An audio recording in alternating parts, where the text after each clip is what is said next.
तुम्ही बांधकाम कामगार आहात आणि बांधकाम कामगार योजनेची नोंदणी सुद्धा केलेली आहे आणि तुमचं लग्न झालं असेल, तुम्हाला पत्नीच्या नावानं विवाहाचा 30,000चा क्लेम काढायचा असेल तर नाव समाविष्ट असणं महत्त्वाचं आहे।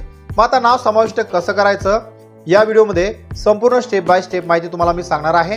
व्हिडिओ शेवटपर्यंत पहा। चॅनलवर नवीन आला असाल चॅनलला सबस्क्राइब करून ठेवा, असेच कामाची व्हिडिओ तुम्हाला फ्रीमध्ये भेटत राहतील।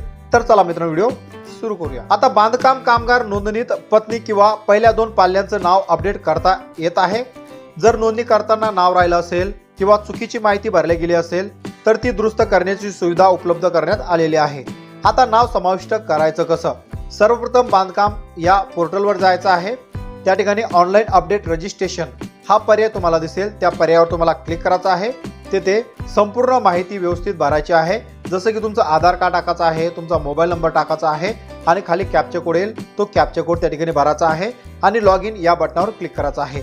जोही OTP येईल तो OTP व्यवस्थित त्या ठिकाणी टाकायचा आहे आणि OTP टाकल्यानंतर अपडेट माहितीमध्ये जसं तुम्हाला पत्नी किंवा पहिल्या 2 पाल्यांचं नाव समाविष्ट करायचं असेल, संपूर्ण माहिती त्या ठिकाणी व्यवस्थित भरायची आहे, सर्व कागदपत्र व्यवस्थित अपलोड करायचं आहे आणि सबमिट या बटनावर क्लिक करायचं आहे। त्याचबरोबर प्रणालीनंतर तुमची माहिती अपडेट केल्या जाईल, म्हणजे तुमची माहिती व्यवस्थित आहे का संपूर्ण माहिती चेक केल्या जाईल आणि तुमचा अर्ज त्या ठिकाणी अपडेट केला जाईल।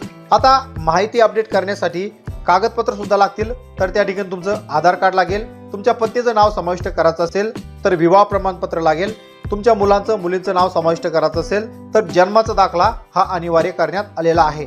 त्याचबरोबर तुमचं आधार कार्ड आणि राशन कार्ड सुद्धा त्या ठिकाणी अपलोड करायचं आहे।